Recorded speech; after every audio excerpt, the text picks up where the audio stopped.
श्लोक था 21वां 20वां, ठीक है। इसमें भगवान ने अपने लोक के बारे में बताया था। किसके बारे में? लोक, गोलोक वृंदावन के बारे में, कि वो कैसा है, ठीक है। तो उनने वो बता दिया वो क्या है, हमारा लक्ष्य है कि तुम्हें यहां प्राप्त करना है, लेकिन कैसे प्राप्त किया जाए उसको वो बताएंगे। कौन से श्लोक में? अभी 22वें। कौन सा? 22वें। भगवान क्योंकि एक एक करके बता रहे हैं, ठीक है, कि 22वें श्लोक में बताएंगे कि भगवान को कैसे प्राप्त किया जा सकता है। अभी तक तुमने बताया था हर चीज, ठीक है, और बता दिया था कि मेरा लोक ऐसा है, वहां पे ऐसे रहते हैं, सब कुछ वहां के बारे में बताया था, ठीक है। अब बताया है क्या, मैं कैसे वहां प्राप्त कर सकता हूं। तो पुरुष सा परापा था भक्त्या लभस्तन्वया यस्य स्थानी भूतानी येन सर्वमिदं तथा। नहीं 22 ही था ना। हाँ, भगवान जो सबसे महान है, अनन्य भक्ति के द्वारा ही प्राप्त किए जा सकते हैं। यद्यपि वे अपने धाम में विराजमान रहते हैं तो भी वे सर्वव्यापी हैं और उनमें सब कुछ स्थित है। तो अभी तक तो बताया था कि भगवान को कैसे स्मरण किया जाए। भगवान ने बता दिया कि जहां पे तुम लोग को जाना है, तुम्हारा गोल है भगवत धाम प्राप्त करना। अब भगवान को कैसे प्राप्त किया जा सकता है वो श्लोक में बताया। तो क्या बताया है शुरू में इनमें? कोई पढ़ेगा? भगवान जो सबसे महान है, किससे महान है? सबसे महान है, अनन्य भक्ति के द्वारा ही प्राप्त किए जा सकते हैं। अनन्य भक्ति, इसके अलावा कोई दूसरा रास्ता नहीं है। ओनली वन वे, अनन्य भक्ति। यद्यपि वे अपने लोक, अपने धाम में विराजमान रहते हैं, हमेशा भगवान कभी भी वृंदावन को छोड़ के बाहर नहीं आते हैं, ये हमेशा याद रखना। गोलोक वृंदावन से भगवान बाहर नहीं आते हैं कभी, वो गोलोक वृंदावन में ही रहते हैं, लेकिन तो भी वे सर्वव्यापी हैं, हर जगह विद्यमान हैं और उनमें सब कुछ स्थित है। सब कुछ उनमें स्थित है, वो भी सब में स्थित हैं। ये जो सिद्धांत है अचिंत भेदाभेद बोला जाता है। इसको क्या बोला जाता है? अचिंत भेदाभेद सिद्धांत। भगवान चैतन्य में महाप्रभु जब आए थे तो उनने सिद्धांत की पुष्टि की थी, अचिंत भेदाभेद। भगवान श्री कृष्ण वो कभी भी गोलोक से बाहर नहीं आते हैं, वो हमेशा गोलोक में ही विराजमान रहते हैं। लेकिन जो उनके अंश हैं, जैसे विष्णु हो गए, विष्णु स्वरूप, वो बाहर आते हैं। जैसे जब भी जन्म हुआ था भगवान का, कहां पर हुआ था जन्म? जन्म की लीला कहां की थी भगवान ने? हैं? मथुरा में। मथुरा में भी भगवान का जन्म हुआ था। उसी समय भगवान का जन्म गोकुल में भी हुआ था, ठीक है। लेकिन ये सब लोगों को मालूम नहीं है, ठीक है। जो जन्म हुआ था मथुरा में वो विष्णु अवतार थे। कौन थे? और लेकिन जो गोकुल में उनका जन्म हुआ था वो आदि भगवान थे, ठीक है। जब भी आप इनके जो बड़े बड़े विद्वान हैं, जो भक्त हैं, इनकी कथाएं सुनेंगे तो वो उसमें बताते हैं इसका रहस्य। जो देवकी पुत्र थे वो विष्णु अवतार थे। कौन थे? विष्णु जी के अवतार, मथुरा में पैदा हुए थे। लेकिन जो वहां पर पैदा हुए थे यशोदा नंदन के रूप में, वो आदि कृष्ण थे। जब यहां से लेके जाते हैं ना उनको वासुदेव जी, तो जो ये कृष्ण हैं, जो देवकी के पुत्र थे, जो विष्णु अवतार थे, जब उन्होंने देखा कि आदि कृष्ण वहां पे हैं तो उनके अंदर प्रविष्ट हो गए। वो क्या हो गए थे? उनके शरीर में प्रविष्ट हो गए थे। वो वहां पे दो लोगों ने जन्म लिया था। एक कौन थी? योग माया। और एक कौन थे? भगवान कृष्ण। तो जब इनको वहां पे ले गए तो ये क्या थे? विष्णु अवतार थे, तो आदि कृष्ण में भी प्रविष्ट हो गए, ठीक है। और वहां से किसको उठा के लेके आ गए? ये माया को। और दूसरी बात, जिस समय अक्रूर जी कौन थे? मंत्री थे, ठीक है, मंत्री थे कंस के। जब कंस ने इनको भेजा था कि जाओ इनको लेके आइए, आप किनको? कृष्ण को और बलराम जी को लेके आइए। तो जब उनको लेके आ रहे थे ना वापस, तो बीच में यमुना जी पड़ी। ठीक है, यमुना जी पड़ी, बस भगवान वहीं तक आए, उसके बाद भगवान वहीं रह गए। और उनका कौन सा स्वरूप आया इधर पे? चार भुजा वाले विष्णु आए फिर इधर पे, जो महाभारत के युद्ध में थे। ठीक है, लेकिन आदि कृष्ण जो थे वो कभी भी गोलोक वृंदावन छोड़ के नहीं जाते, वहीं पर ही रहते हैं। लेकिन जो उनके अंश हैं, और भी जितने अंश हैं, जबकि फर्क कुछ भी नहीं है दोनों में, विष्णु जी में और कृष्ण में कोई अंतर नहीं है, सारी शक्तियां वही रहती हैं। ठीक है, लेकिन अंतर इतना हो जाता है कि वो दो भुजाओं के कृष्ण थे जो गोकुल में थे, और यहाँ पे आए तो जब क्या हुए, विष्णु यहाँ पे आए वो देवकी नंदन के रूप में आए थे, जो देवकी नंदन थे। ठीक है, तो ये बताया जा रहा है कि भगवान कभी भी वृंदावन को नहीं छोड़ते। तो यहाँ पे यही चीज बताई जा रही है कि वे अपने धाम में विराजमान रहते हैं, तो भी वे सर्वव्यापी हैं, हर जगह उपस्थित रहते हैं। यहाँ पे भी भगवान उपस्थित हैं। यहाँ किस रूप में उपस्थित हैं?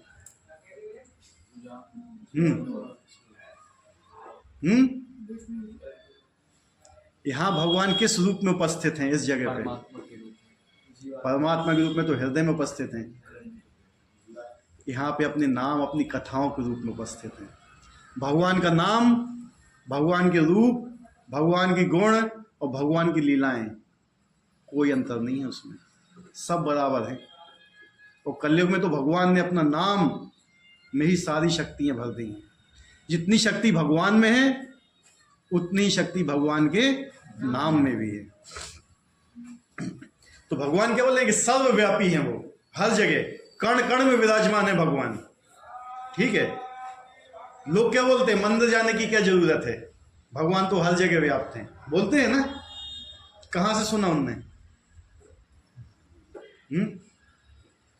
एक व्यक्ति बोल रहे थे कि मंदिर जाने की जरूरत क्या है, भगवान तो सब जगह व्याप्त है। और आपसे कोई पूछेगा तो क्या बोलोगे उसको? ये बोलोगे फिर मत जाइए मंदिर है। क्या हो सकता है इसका आंसर बताइए? भगवान तो हर जगह व्याप्त है ना, तो फिर मंदिर जाने की जरूरत क्या है?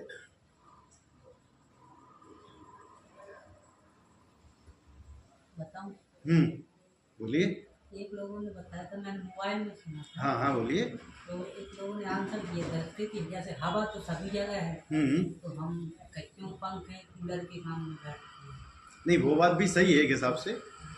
तो जब लोग ये बोलते हैं ना कि भगवान सर्वत्र व्याप्त है, तो मंदिर जाने की जरूरत, क्या मंदिर में व्याप्त नहीं होंगे?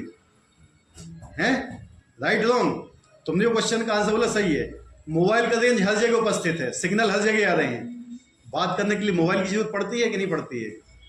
हैं? वायुमंडल में हर जगह पानी उपस्थित है पार्टिकल्स के रूप में। जब कोहरा होता है तो दिखता है पानी, तो फिर पानी पीने के लिए कूलर के पास क्यों जाते हैं, मतलब नल के पास? समझ रहे ना? तो ये क्वेश्चन करते हैं लोग उल्टा सीधा। तो भगवान सर्वव्यापी है किसके रूप में? परमात्मा के रूप में। किसके रूप में? कण कण में विराजमान है भगवान, परमात्मा के रूप में। परमात्मा के रूप में, भगवान के रूप में नहीं। कैसा? परमात्मा के रूप में विराजमान है, भगवान के रूप में नहीं है। भगवान के रूप में अपने धाम में ही है। ठीक है, जैसे नरेंद्र मोदी, कितनी बार तो बताया हुआ है, कहाँ रहते हो भैया? हैं? भगवान में, परमात्मा में, ब्रह्म में कितनी बार अंतर बताया हमने? फिर बता दें? हैं? भगवान, परमात्मा और ब्रह्म, तीन चीजें होती हैं। भगवान के रूप होते हैं ये। भगवान क्या होते हैं? कृष्ण है भगवान। ठीक है, आदि भगवान कृष्ण है, मतलब सारे गुण हैं उनके अंदर। परमात्मा जो होता है ना, वो आपके हृदय में विराजमान रहता है। वो आपको केवल देखता है, आप क्या कर रहे हो आपका नोटिस करता है। दूसरी चीजों में एक सिंपल उदाहरण देता हूं। कहीं पे रसगुल्ले बन रहे हैं, क्या बन रहे हैं? सिंपल, अब आएगा समझ में। रसगुल्ले बन रहे हैं, आपको उसकी गंध नाक में गई, ठीक है, तो क्या उसका स्वाद आपको पता चल जाएगा? हैं? लेकिन इतना पता चल जाएगा कि हाँ कहीं कुछ बन रहा है। लेकिन उसका रूप भी नहीं समझ में आएगा। रूप कैसा है आएगा, समझ में नहीं आएगा। हैं, रसगुल्ला कैसा दिखता है, सूंघने से तो पता चलेगा नहीं ना। तो जो भगवान का ब्रह्म स्वरूप है ना, ये वैसा है, अनुभूति होती है। जैसे सूरज है, सूरज का प्रकाश सब जगह व्याप्त है, तो सूरज अपने प्रकाश के रूप में हर जगह विद्यमान है। लेकिन एक सूरज का लोक भी है, सूर्यलोक, और सूर्यलोक के अंदर सूर्य भगवान है, ये भी एक चीज है। दूसरा, जब परमात्मा का रूप होता है तो उसमें आप जो सुगंध आ रही है आपको रसगुल्ले की, आप जब पास में जाते हो तो उसका शेप दिखता है आपको। कैसा शेप दिखता है, मतलब उससे ज्यादा श्रेष्ठ है वो, ठीक है। शेप दिखता है, कैसे कलर का है, कैसे बन रहा है, चाशनी में डूबा हुआ है, सब कुछ दिखता है, लेकिन आप उसको स्वाद नहीं पता कर सकते उसका। देखने स्वाद पता हो जाएगा है, लेकिन जब भगवान की बात, जब रसगुल्ले के खाने की बारी आती है तो उसमें क्या आता है, सब कुछ आ जाता है। उसकी स्मेल भी आ जाती है, उसका शेप भी आता है, उसका स्वाद भी आ जाता है। तो भगवान क्या है, सच्चिदानंद है। क्या है, भगवान में तीनों गुण हैं, सत्य, चित्त और आनंद। लेकिन परमात्मा में नहीं है और ब्रह्म में भी नहीं है। ब्रह्म में एक गुण है, परमात्मा में दो गुण है और भगवान में तीनों गुण है। भगवान सबसे श्रेष्ठ है। जो परमात्मा है और ब्रह्म है, ये भगवान के ऊपर निर्भर है, क्योंकि ये क्या है, भगवान से ही निकले हुए हैं। समझ रहे, सूरज, जो सूर्य देवता हैं, सूर्य नारायण है, उनसे ही प्रकाश निकलता है ना, या प्रकाश से सूर्य नारायण निकलते हैं। समझ रहे ना, ऐसे ही भगवान से ही जो ब्रह्म ज्योति निकलती है, ब्रह्म ज्योति से भगवान नहीं निकलते हैं। जैसे टीवी में उल्टा सीधा दिखा दिया जाता है, प्रकाश आया, प्रकाश से भगवान निकल गए। कभी देखा कि बल्ब से लाइट निकलती है, लाइट से बल्ब बनता है, लाइट से बल्ब बनता है? क्या होता है? तो भगवान की जो स्टेटस है ना, ब्रह्म और परमात्मा से बहुत ऊपर है। तो भगवान के रूप में वो रहते हैं कहां पर, अपने धाम में। परमात्मा के रूप में रहते हैं हमारे हृदय में, ठीक है। और ब्रह्म के रूप में सर्वत्र, सर्वदम खलविदम ब्रह्म बोला जाता है ना। ब्रह्म के रूप में हर जगह विराजमान रहते हैं, लेकिन भगवान के रूप में नहीं रहते हैं। वो आ सकते हैं इधर पे, ठीक है। और भगवान ब्रह्मा जी के एक दिन में केवल एक बार आते हैं, जैसा हमने पिछली बार आपको बताया था। नहीं तो वो अपने धाम में ही विराजमान रहते हैं। यहां पर स्पष्ट बताया गया, जिस परम धाम से फिर लौटना नहीं होता, वह परम पुरुष कृष्ण का धाम है। ब्रह्म संहिता में इस परम धाम को आनंद चिन्मय रस कहा गया है, जो ऐसा स्थान है जहां सभी वस्तुएं परम आनंद से पूर्ण है। जितनी भी विविधता प्रकट होती है, वे सभी इसी परमानंद का गुण है। वहां कुछ भी भौतिक नहीं है। ये विविधता भगवान के विस्तार के साथ ही विस्तृत होती है, क्योंकि वहां सारी अभिव्यक्ति पराशक्ति के कारण है, जैसा कि 7वें अध्याय में बताया गया है। जहां तक इस भौतिक जगत का प्रश्न है, यद्यपि भगवान अपने धाम में सदैव रहते हैं, तो भी वे अपनी भौतिक शक्ति माया द्वारा सर्वव्याप्त हैं। इस प्रकार वे अपनी परा तथा अपरा शक्तियों द्वारा सर्वत्र भौतिक तथा आध्यात्मिक दोनों ब्रह्मांडों में उपस्थित रहते हैं। यह शांति स्थान का अर्थ है कि प्रत्येक वस्तु उनमें या उनकी पराशक्ति या अपरा शक्ति में निहित है। इन्हीं दोनों शक्तियों के द्वारा भगवान सर्वव्यापी हैं।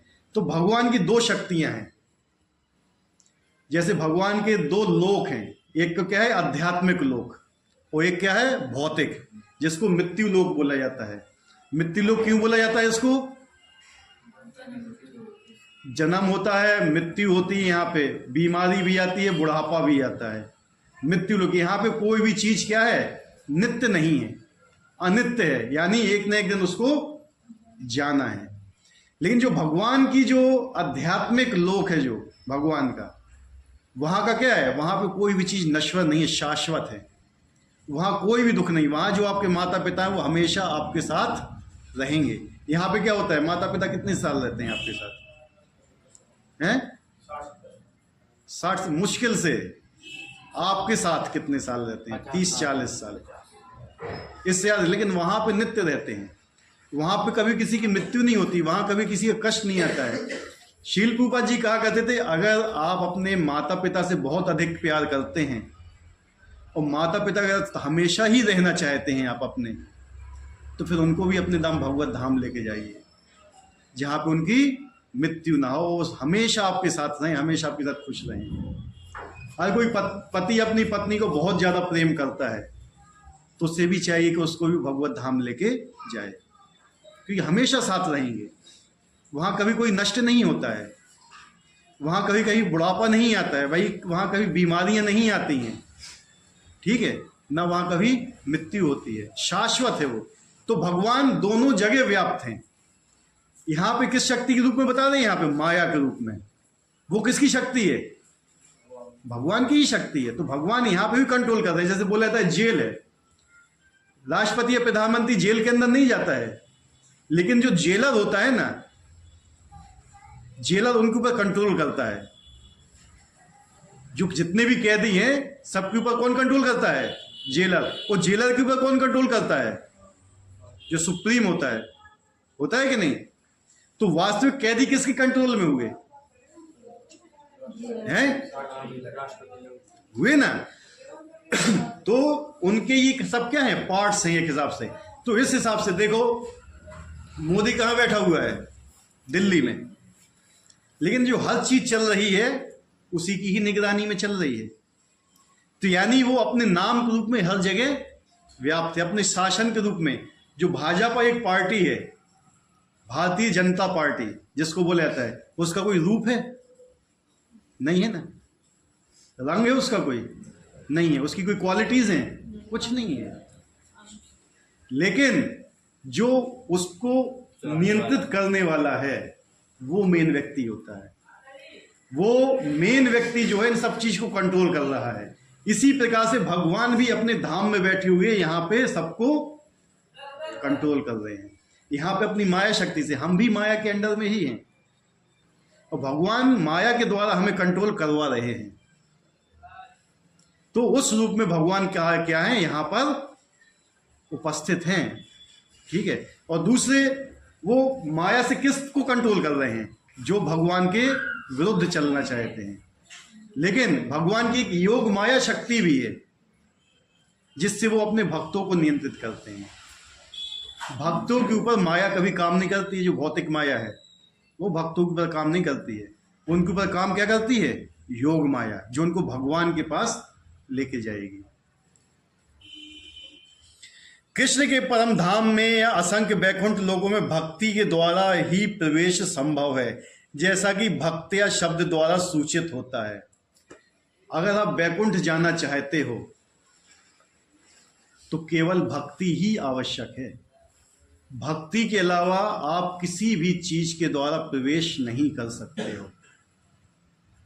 चाहे आप हजारों सालों तक योग करो, तपस्या करो, दान दो, कुछ भी करो, चाहे वेद अध्ययन करो, कुछ भी कर लो आप, अगर आप भक्ति के अंदर में नहीं आते हो तो आप वहां प्रवेश नहीं कर सकते। इसलिए श्लोक में पहले बताया गया, जो अनन्य रूप से मेरी भक्ति करता है।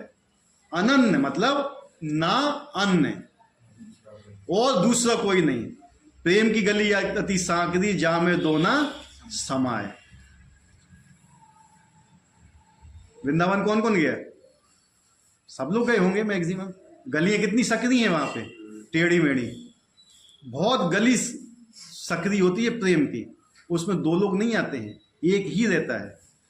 यानी यार भगवान से आप प्रेम कर रहे हो तो कोई दूसरा प्रेम नहीं आना चाहिए बीच में।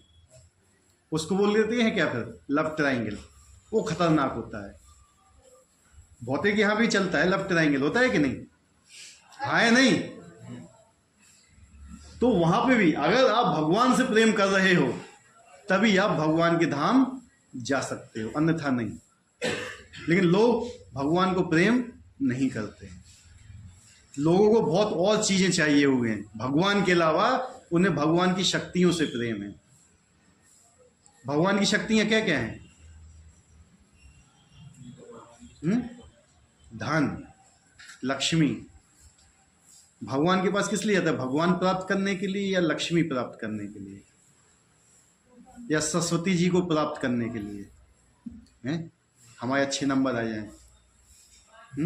सरस्वती जी हैं।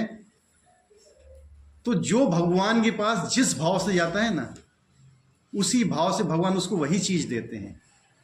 अगर आप भगवान से पैसा मांगने जाओगे ना, तो भगवान आपको पैसा देंगे, 100% देंगे, लेकिन अपने आप को नहीं देंगे। आप भगवान के पास विद्या मांगने जाओगे, आपको विद्या मिलेगी। भगवान के पास शक्ति मांगने जाओगे, शक्ति मिलेगी। भगवान के पास सिद्धियां मांगने जाओगे, सिद्धियां मिलेंगी, लेकिन फिर भगवान अपने आप को नहीं देंगे।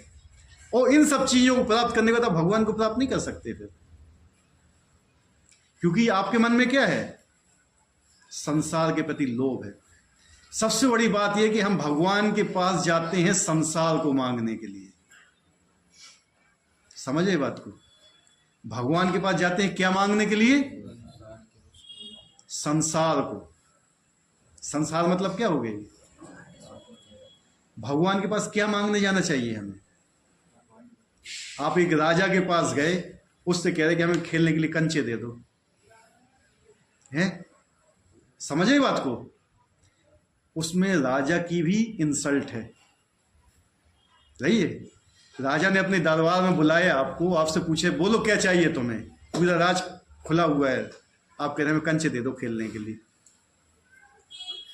ये ऐसी स्थिति है। भगवान के सामने जाते हैं हम कि हमें धन दे दो, हमें पैसा दे दो, हमें अच्छी पत्नी दे दो, हमें अच्छा पति दे दो। ये सब चीजें, ये सब क्या है? यहीं पे हम फंसे हुए हैं। इसको अनन्य भक्ति नहीं बोला जाता है। अनन्य भक्ति सीखना है तो चातक पक्षी से सीखो। चातक पक्षी कौन है जानते हो? हैं? कौन होता है चातक पक्षी?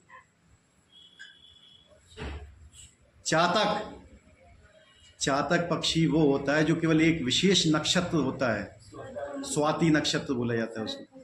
हाँ, उस दिन जब आकाश से पानी गिरता है केवल वही पीता है। हैं? ठीक है, वो वही पानी पीता है, उसके अलावा कुछ नहीं पीता है। हैं? नहीं, उसका है ये कि अगर वो पिएगा तो वही पानी पिएगा, अन्यथा नहीं पिएगा कोई भी पानी। ये होता है प्रेम उसका। अगर वो चातक पक्षी उस आकाश में उड़ता है, या बिजली जो बिजली भी गिराते हैं उससे मर भी गया ना वो पक्षी, तब भी दोष नहीं देता है उसको। और मरने के बाद अगर गंगा नदी में गिरेगा तो अपनी चोंच बंद कर लेता है वो, कि कभी गंगा नदी का पानी भी मेरे मुंह में ना चला जाए। इतना उसको उसके ऊपर विश्वास है। तो ऐसे ही विश्वास जो पक्षी को विश्वास है, वो विश्वास हमें अपने अंदर होना चाहिए कि हमें कृष्ण की भक्ति करना है, अन्यथा कुछ नहीं। और भगवान ने यही बोला कि यार आप वहां जाना चाहते हो तो मेरी अनन्य भक्ति के अलावा आप वहां प्रवेश भी नहीं कर सकते हो। अभी बहुत ट्रेंडिंग में चल रहा है महाकुंभ। महाकुंभ में जाने से क्या होता है? मुक्ति प्राप्त होती है। क्या होती है? मुक्ति क्या है? भक्ति देवी की दासी है। क्या है? अगर भक्ति में आ गए तो मुक्ति तो अपने आप हो गई। ये क्या है? लोभ है एक। मुक्त मतलब मुक्त होना क्या है? हमें सेवा नहीं करना है, माया की सेवा नहीं करना है, भगवान की भी सेवा नहीं करना है। समझे बात को मेरी? हमें ना तो भगवान की सेवा करना है ना माया की सेवा। अगर आप वहां जाते हैं, भगवान की सेवा के लिए प्रार्थना कीजिए, भगवान की सेवा मिले। जहां भी जाइए, जितने भी लोग मिले, उनसे कहिए कि हमें हमेशा भक्तों का संग मिले, हमें भगवान की सेवा प्राप्त हो। बेसिकली यही है कि हम भगवान की सेवा नहीं करना चाहते हैं। ये हम अपने अंदर हमें झांक के देखना चाहिए। जब भी हमें कोई सेवा मिलती है तो उसमें देखो आपके हृदय से, हमारे हृदय से कितनी भावना निकलती है वो काम करने के लिए, और कितनी इच्छा निकलती है उस काम से कटने के लिए।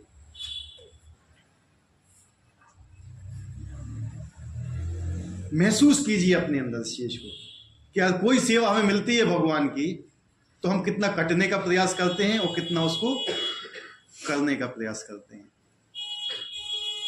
अगर हम कटने का प्रयास कर रहे हैं तो समझ लो अभी भी हमारे अंदर भगवान के प्रति द्वेष है। भगवत धाम किस लिए जाना चाहते हो? मौज मस्ती करो बस वहां पे, हैं? इसलिए नहीं जाते हैं भगवत धाम। नौकरी में किस लिए जाना चाहते हो? सरकारी नौकरी में सरकार बैठाए बैठाए खिलाएगी। माता जी, आप तो सरकारी नौकर हैं, बताइए। लोगों का ऐसा मानना है हाँ, कि पैसे ज्यादा मिलते हैं और काम ज्यादा नहीं करना पड़ता, समझ रहे ना? ऐसा लोगों का मानना है। लोगों का मानना है ना। देखो, सेवा ही सबसे मेन चीज होती है। भगवत धाम जाके अगर आप सेवा नहीं करोगे तो वहां से ही भगा दिए जाओगे। जैसे सरकारी नौकरी लग गई, वहां पे जाके कुछ पढ़ाओगे नहीं, कुछ काम नहीं करोगे तो क्या होगा? चार्जशीट बैठेगी और भगा दिया जाएगा वापस। तो क्या फायदा हुआ गोलोक जाने का? अगर आप सेवा करोगे ना तो भगवान स्वयं अपने आप लेके चले जाएंगे आपको। लोग अपनी शक्ति के बल पे जाना चाहते हैं भगवान के धाम, जो असंभव है। आप अपनी शक्ति से कभी भी भगवत धाम पहुंच ही नहीं सकते हो, कभी नहीं पहुंच सकते हो। चाहे लाखों साल तक तपस्या कर लो, चाहे लाखों करोड़ों धन दान में दे दो, चाहे कुछ भी कर दो, पूरे वेदों को रट लो, पढ़ के रख लो, बिल्कुल एक एक शब्द रट लेना पढ़ के, लेकिन अगर भगवान के प्रति प्रेम उत्पन्न नहीं हो रहा है इन सब चीजों से आपके लिए, ये सब चीज व्यर्थ है। अगर पत्नी अपने पति की जितनी भी सेवा करे, सब कुछ करे, लेकिन पति से प्रेम ना करे, क्या अर्थ हुआ उसका? बताइए हमें। सब काम करती रहे लेकिन प्रेम ना करे, क्या यूज हुआ उस चीज का?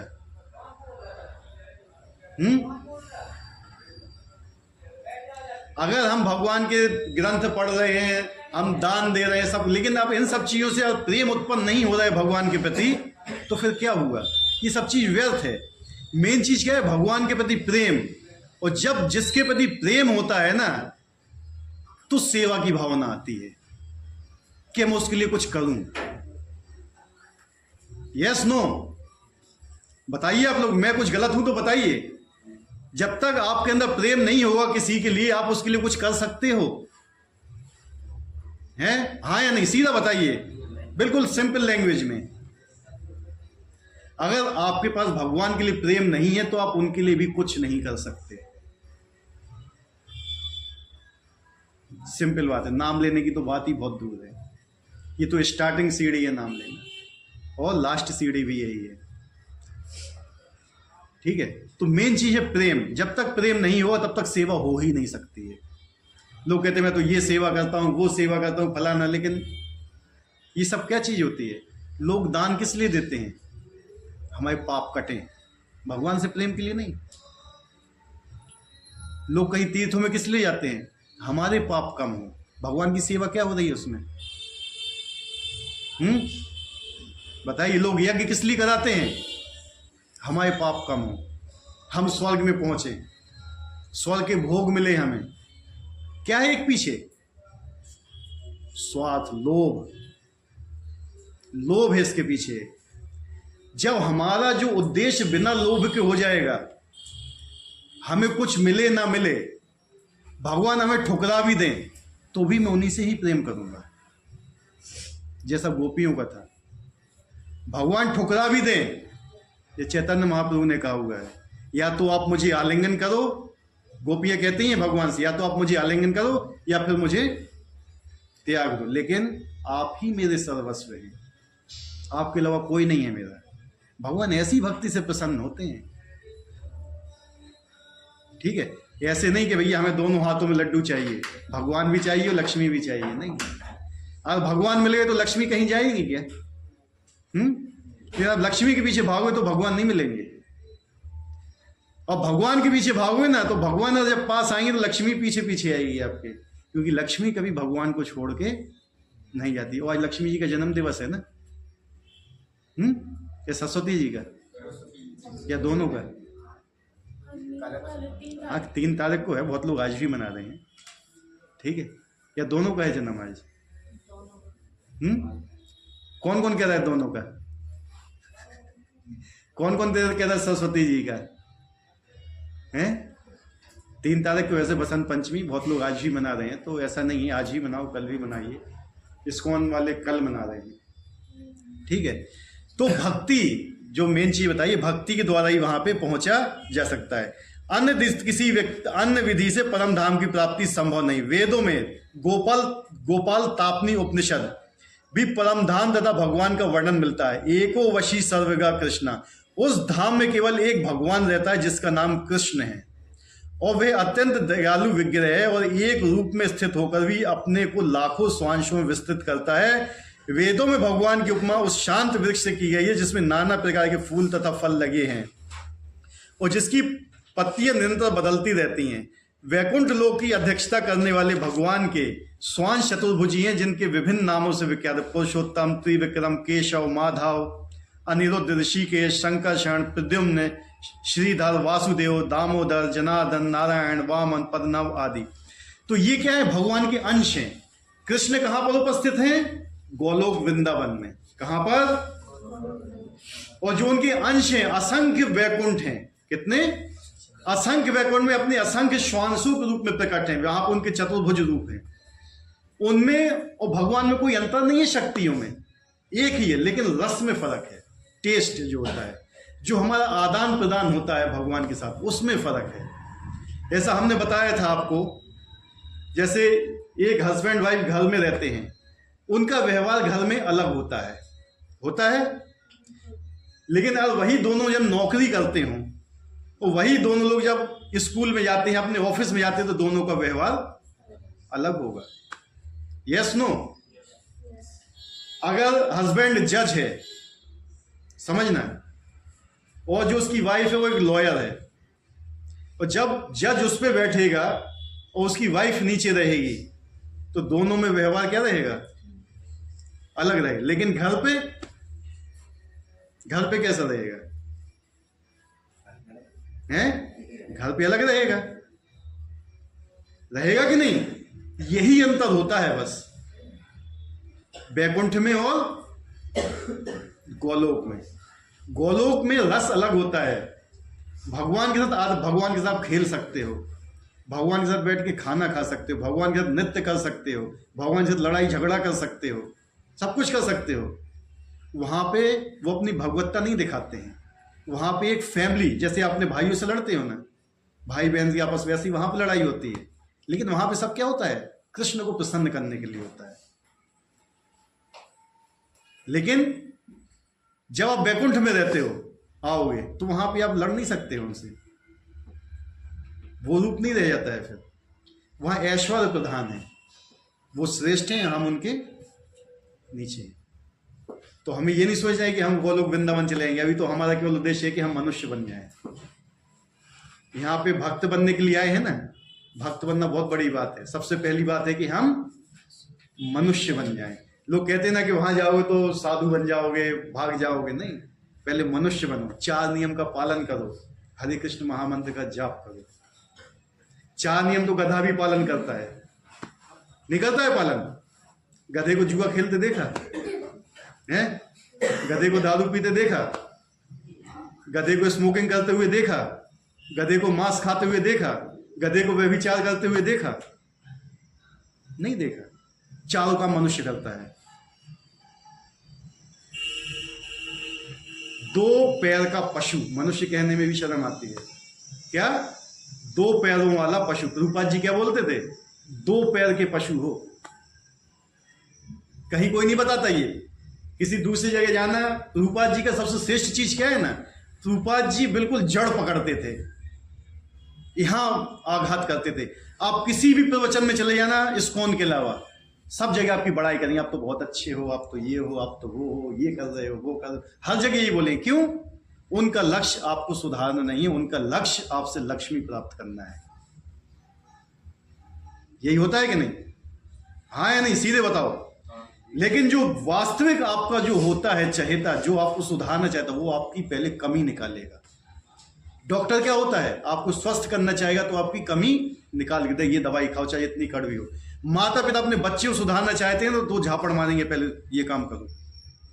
ऐसे बच्चा, ठीक है तुम जो कर रहे हो वो करते हो, तुम बहुत अच्छे कर रहे हो, तुम ये कर रहे हो, वो कर रहे हो। ऐसा नहीं होता इस्कॉन में। इस्कॉन में तुम्हारी कमियां बताई जाएंगी, तुम्हारी ये कमियां हैं, इनको स्वीकार करो अपनी। और ये हमारे अंदर कमियां हैं, हमारे अंदर भोग करने की इच्छा है कि नहीं? बताइए। मनुष्य जो होता है वो ये 4 चीजें कभी नहीं करता है। मांसाहार नहीं, नशा नहीं, व्यभिचार नहीं, जुआ नहीं। जुआ मतलब जानते हो क्या? अवैध तरीके से पैसा इकट्ठा करना। जो आजकल आते हैं ना मोबाइल पे, लूडो खेलो, फलाना करो, ढिकाना करो, ये सब जुआ है। जुए के अलावा कुछ भी नहीं है ये।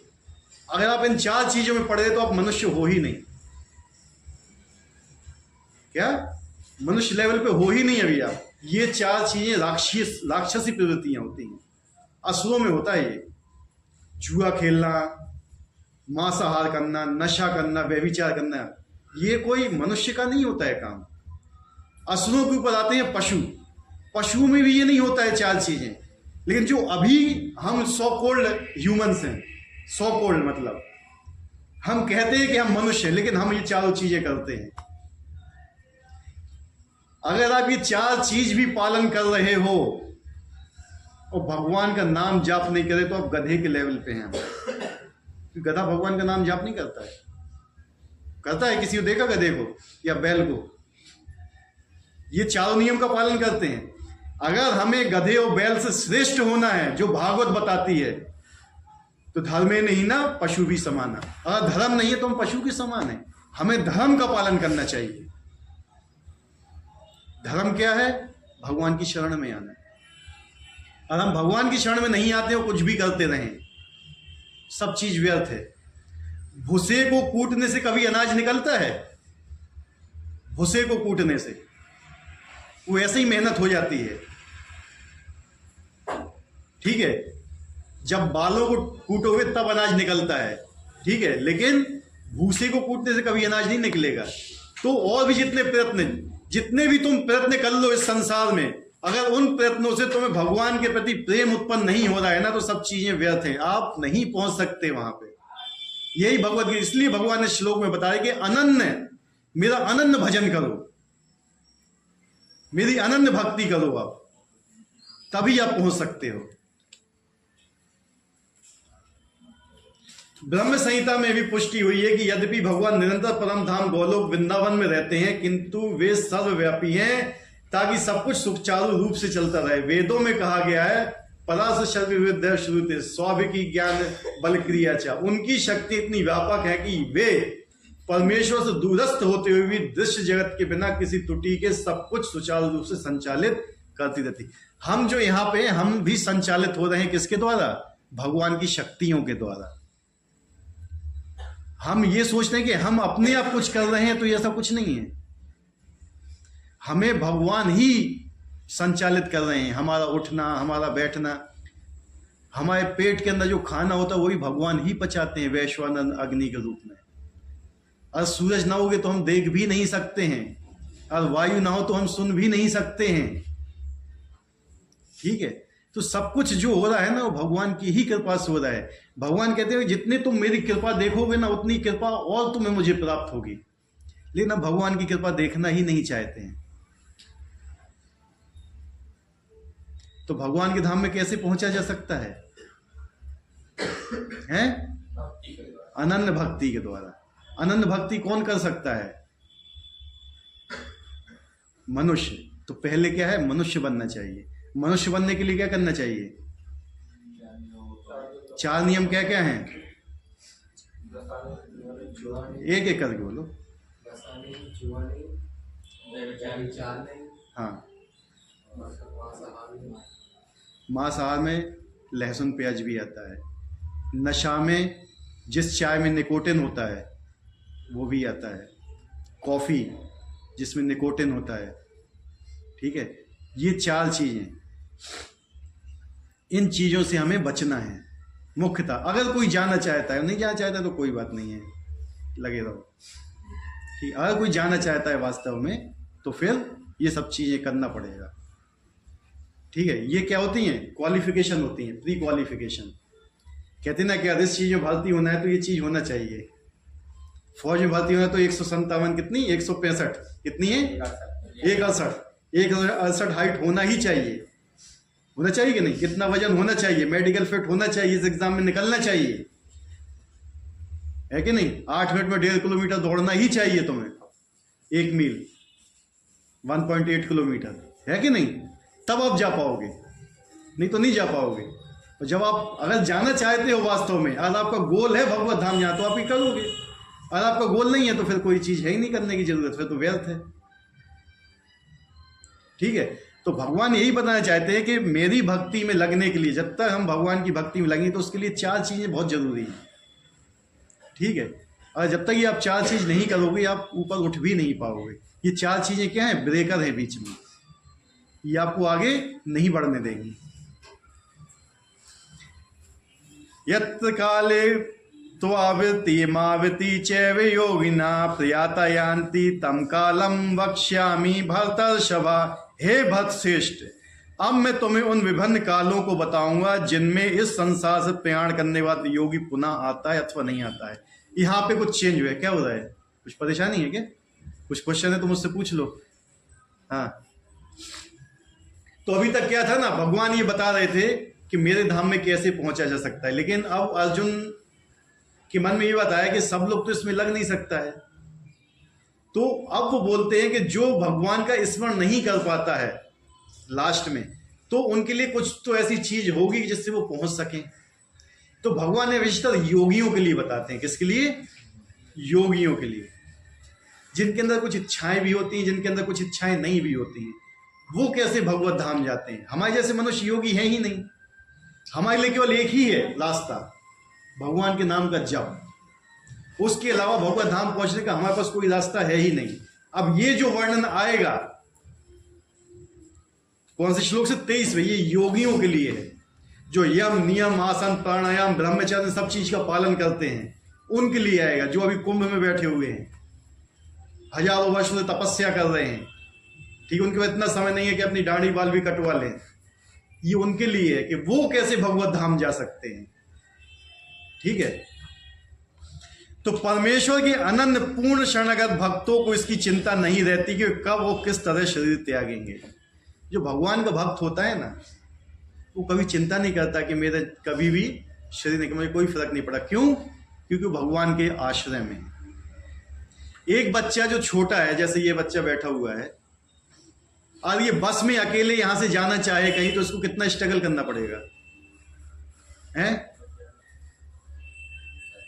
मान लो जैसे इनके पिताजी छतरपुर में काम करते हैं, ठीक है, और ये बच्चा यहां से छतरपुर जाना चाहता है, अकेला जाना चाहता है, तो कितनी मेहनत करना पड़ेगी? भरी बस है, कितनी मेहनत करना पड़ेगी इसको बताइए। लेकिन यही बच्चा अपनी माँ की गोद में है तो है, कितनी मेहनत करना पड़ेगी इसको? है, नहीं करना पड़ेगी ना, अपने आप चला जाएगा। हाँ, लिए है ना, है ना। बस इसलिए भगवान को माँ मान लो अपनी,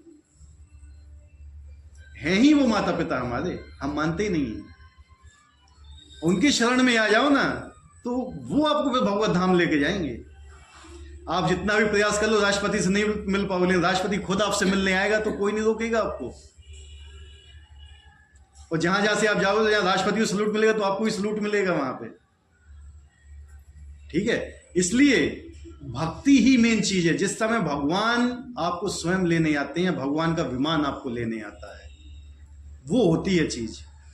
और जो अपनी स्थिति से जाना चाहते हैं, उनका कभी निश्चित नहीं, कभी अकाल मृत्यु भी होती है। अकाल मृत्यु क्या होती है?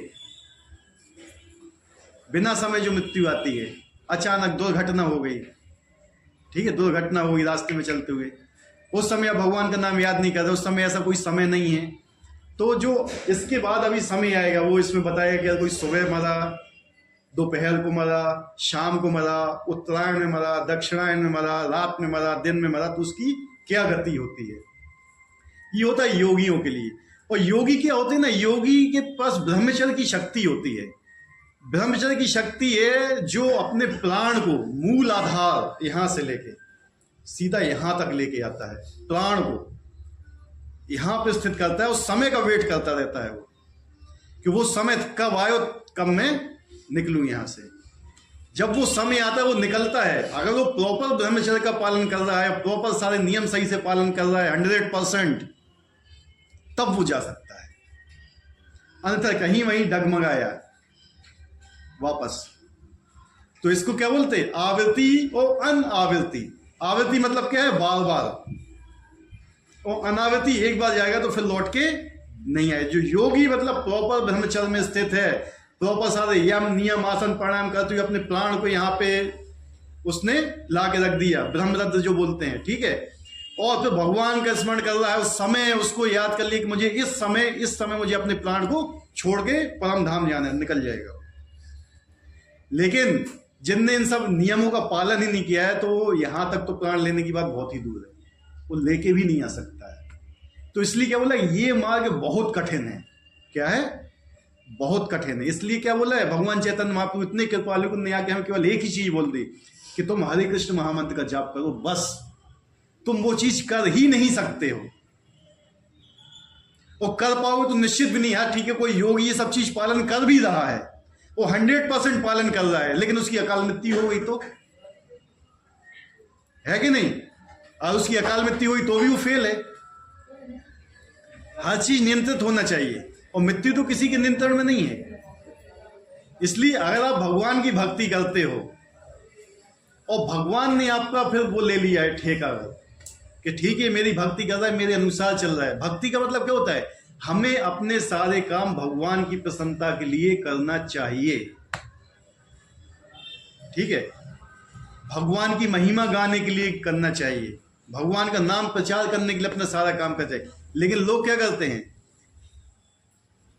अभी देखो जो महाकुंभ लगा हुआ है उसमें 80% लोग अपनी महिमा के लिए कर रहे हैं या भगवान की महिमा के लिए कर रहे हैं? सोचो जरा, उसमें भगवान की महिमा हो रही है, उस व्यक्ति की महिमा हो रही है। उद्देश्य क्या है जाने का? है हमारा भी उद्देश्य यही है जाने का। हम लोग जाते भैया रील बना लिया, देखो हम महाकुंभ गए थे, मतलब क्या मैं महाकुंभ गया था, मतलब मैं श्रेष्ठ हूं, मैं महाकुंभ हुआ, मैं मुक्त हो जाऊंगा, ये हो जाऊंगा, वो नहीं। पाप तो धुल जाएंगे, वो तो 100% बात है। लेकिन अगर आप जाते हो, नाम का 7वां अपराध क्या है? हैं? ऐसे ही आप महाकुंभ के बल पे पाप करोगे, तब क्या वो आपके पाप को क्षमा कर देगा? आप महाकुंभ जा रहे किस लिए? किस लिए जा रहे हो महाकुंभ? अपने पापों को जलाने के लिए। 100% नष्ट होंगे, कोई डाउट नहीं है, शास्त्रों की वाणी है, हम गलत नहीं बोल रहे उसको। 100% नष्ट होंगे पाप। लेकिन फिर जाके पाप करोगे तो उसकी कोई गारंटी है? हैं? कोई गारंटी है उसकी? लोग अपनी केवल वीडियोस बनाने के, अपनी वीडियो वायरल करने के लिए जा रहे हैं वहां पे। तो क्या ये भगवान के भक्त हैं? हमें वहां जाना चाहिए भगवान की महिमा गान करने के लिए। उनका ग्लोरिफिकेशन करो वहां पे, उनकी महिमा गाओ वहां पे। हम अपनी महिमा गाने लगते हैं। देखना कितने लोग अपने अपने ब्लॉग से डाले हुए हैं, हमने ऐसा किया, हमने ये किया, वो किया, फलाना ठिकाना, पता नहीं कौन आईटी बाबा वायरल हो रहा है। क्या वो भगवान का भक्त है क्या? खुद अपनी पॉपुलैरिटी के लिए। वो कौन सी गई थी एक लड़की, हर्षा रिछारिया, क्या नाम था? किसकी पॉपुलैरिटी के लिए? अपनी पॉपुलैरिटी। भगवान की पॉपुलैरिटी तो भूल ही जाओ। और भी कितने हैं, असंख्य हैं वहां पे ऐसे जो केवल अपनी। लेकिन हाँ, जो वास्तविक है वो भी है वहां पे, लेकिन उनके पास कौन लोग जा रहा है? वो कहीं नहीं दिखाई देंगे आपको। अगर वहां पे जाना है तो वैसे लोगों का संग करो आप, ठीक है? वो आपसे मिलेंगे नहीं, वो आपको गाली देके भगा देंगे वहां से। वो कभी रिपोर्टर के सामने भी नहीं आएंगे, ठीक है? ऐसे लोगों से मिलने जाओ। और बहुत से ऐसे लोग हैं जो वहां गए ही नहीं है। कहते हैं कि जहां भगवान के भक्त आते हैं ना, उनके चरणों में महाकुंभ होता है, ठीक है? जहां पे भगवान के भक्त जो सदैव भगवान को अपने हृदय में विराजमान करते हैं, सदा भगवान के नाम का जाप करते हैं, भगवान का स्मरण करते हैं, गुण लीलाओं को गाते हैं, तो जहां पे वो नृत्य करते हैं ना, वहां सारे धाम प्रकट हो जाते हैं अपने आप। आपको कहीं जाने की, उनको बोलते हैं चलते फिरते तीर्थ। क्या बोलते हैं? तीर्थ दो टाइप के होते हैं, एक अचल, एक चल। जो चलते फिरते हैं वो आपके पास आते हैं, आपको जाने की जरूरत नहीं है उनके पास, वो आपके पास आएंगे। लेकिन आपको उनको कोई वो नहीं है फिर चिंता, अरे ये तो पैसा मांगने आ रहे हैं, भीख मांगने नहीं, वो आपके पाप काटने आ रहे हैं। तो जो ये प्रोसेस जो मैं यहां बता रहा हूं, जो विभिन्न समय की है कि इस समय में प्राण छोड़ेगा तो कहाँ जाएगा, उस समय प्राण छोड़ेगा तो कहाँ जाएगा, इसकी ये पूरी विस्तृत व्याख्या है जो अब से चालू होगी। शुक्ल पक्ष और कृष्ण पक्ष कोई जानता है क्या होता है? क्या होता है शुक्ल पक्ष?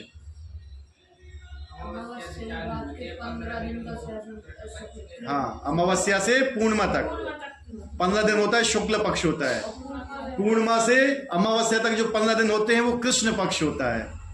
इसमें भी अलग अलग है, कोई कृष्ण पक्ष में मरा तो कैसी गति होगी, कोई शुक्ल पक्ष में मरा तो कैसी गति होगी, कोई उत्तरायण में गया। उत्तरायण और दक्षिणायन क्या होता है? उत्तरायण और दक्षिणायन। उत्तरायण ये होता है जब अभी चालू हुआ है उत्तरायण, मकर संक्रांति के दिन, जब सूरज मकर राशि से ऊपर की ओर चढ़ता है। मकर रेखा है ना नीचे, पढ़िए ज्योग्राफी में, वहां जब ऊपर चलता है 6 महीने, वो होता है उत्तरायण। जब ऊपर से नीचे आता है तो वो होता है दक्षिणायन। जब उत्तरायण में जाएगा तो उसकी गति क्या होगी, जब दक्षिणायन में जाएगा तो उसकी गति क्या होगी, ब्रह्म मुहूर्त में गया तो क्या गति होगी, दोपहर को गया तो क्या गति होगी, रात को गया तो क्या गति होगी, सब बताया जाएगा अभी आगे। तो इसलिए अर्जुन पूछ रहे हैं, लेकिन ये हम लोगों के लिए नहीं है, ये किसके लिए है? योगियों के लिए। और योगी कौन होते हैं? पहले वो मनुष्य होते हैं। भक्त भी पहले क्या होते हैं? मनुष्य। लेकिन जो भक्ति होती है ना, भक्ति पशु भी कर सकते हैं। कौन कर सकता है? पशु। अगर वो भक्ति कर रहा है तो भगवत धाम जाएगा। हनुमान जी किम पुरुष थे? मनुष्य तो थे नहीं ना, क्या थे? वही मनुष्य की एक योनि थी, किम पुरुष। किम पुरुष के रूप में थे तो, लेकिन उनको भगवत धाम मिला। भगवान के भक्त थे वो। मार जो क्या था इनका नाम, जामवंत, वो भी। सब लोग भगवान की भक्ति कर सकते हैं, ऐसा नहीं। भक्ति सबके लिए ओपन है। वो किसी ना तो समय पे निर्भर है, ना काल पे निर्भर है, ना परिस्थिति पे। हर समय आप भक्ति कर सकते हो। तो परमेश्वर के अनंत पूर्ण शरणागत भक्तों को इसकी चिंता नहीं रहती कि वे कब और किस तरह शरीर त्यागेंगे। वे सब कुछ कृष्ण पर छोड़ देते हैं और इस तरह सरलता पूर्वक प्रसन्न सहित भगवत धाम जाते हैं। जब बच्चा होता है ना, सब कुछ माँ के ऊपर छोड़ दी, यही हमारा टिकट कटाएगी, यही हमारे लिए सीट की व्यवस्था करेगी, यही हमारे लिए गोदी में रहेगी। सीट भी नहीं मिला तो गोदी में तो रहेगा ही, है कि नहीं? उसको कुछ करने की जरूरत नहीं रहती है। तो इसी प्रकार से हमें भगवान के ऊपर छोड़ना चाहिए अपने आप को। किंतु जो अनन्य भक्त नहीं है और कर्म योग, ज्ञान योग तथा हठ योग जैसी आत्म साक्षात की विधियों पर आश्रित रहते हैं, उन्हें उपयुक्त समय में शरीर त्यागना होता है। कर्म योग, ज्ञान योग, हठ योग, जो इनमें लगे हुए ना, इन्हें उचित समय पर अपने शरीर को त्यागना होता है। और इनके लिए बहुत नियम कानून है। जब आप उन नियम कानून को पालन करोगे, फिर उस समय का वेट भी करोगे, तो तब आप जा सकते हो वहां पे, अन्यथा नहीं जा सकते। जिससे वे आश्वस्त हो सके कि इस जन्म मृत्यु वाले संसार में उनको लौटना होगा या नहीं।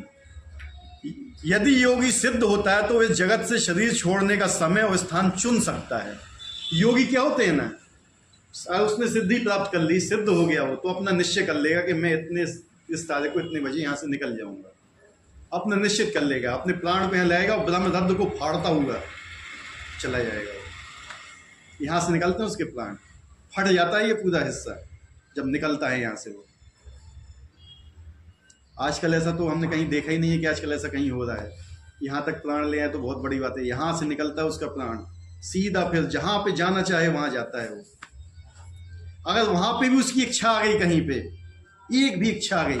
आज मैंने एक PDF डाला हुआ है छोटा सा ग्रुप में, उसको देखना, उसमें पूरी गति बताई गई है कि एक योगी की गति क्या होती है, और उसके अंदर इच्छा होती है, उसके अंदर इच्छा नहीं होती है तो वो कहाँ जाता है, पूरा लिखा हुआ। उसको क्रम मुक्ति बोलते हैं। एक होती है सीधे मुक्ति होती है, सतो मुक्ति बोला जाता है उसको। एक बार में सीधा, कहीं दूसरी जगह पड़ाव नहीं लेगा, वो सीधा निकल जाएगा। इच्छा नहीं होगी तो हमारे अंदर इच्छा होना चाहिए भगवान की प्रसन्नता के लिए। अगर हमारे अंदर भगवान की प्रसन्नता के लिए इच्छा है तो हमारी एक बार में ही मुक्ति हो जाएगी, हमें जगह जगह नहीं भटकना पड़ेगा। और भगवान की इच्छा क्या है? क्या है भगवान की इच्छा? है जो भी भगवान का नाम किसी दूसरे तक पहुंचाता है, उससे प्रिय ना तो वो होगा, ना है, न कभी था। तो भगवान का प्रिय बनना है। हमें केवल अपनी साधना ऐसी लगती कि हम भगवान के प्रिय बन सकें। अगर आप भगवान के प्रिय बन गए तो आप जा सकते हो, और भगवान के प्रिय नहीं बने तो फिर लाखों जन्मों तक ऐसे ही भटकते रहोगे। इसलिए भगवान कह रहे कि अनन्य भक्ति चाहिए मुझे प्राप्त करने के लिए। और आप अनन्य भक्ति नहीं कर सकते हो, कुछ नहीं कर सकते हो, तो फिर योगी का यहाँ बताएंगे भगवान, तो वो अगली बार से चलेगा कि किस समय प्राण त्याग करने से क्या होता है। किंतु यदि वो इतना पटु नहीं होता तो उसकी सफलता उसकी अचानक शरीर त्याग के संयोग पर निर्भर करती। मतलब अचानक शरीर त्याग हो गया उसका, अचानक एक्सीडेंट हो गया, चला गया, तो वापस आएगा लौट के, सारी चीज वेस्ट, सारी चीज वेस्ट हो गई, जितनी मेहनत की सब जीरो, अगले जन्म में फिर से वही करेगा। भगवान ने अगले श्लोक में ऐसे उचित अवसरों का वर्णन किया है कि कब मरने पर कोई वापस नहीं आता। आचार्य विद्याभूषण बलदेव विद्याभूषण के अनुसार यहाँ पर संस्कृत शब्द काल का प्रयोग काल के अधिष्ठाता देव के लिए हुआ है।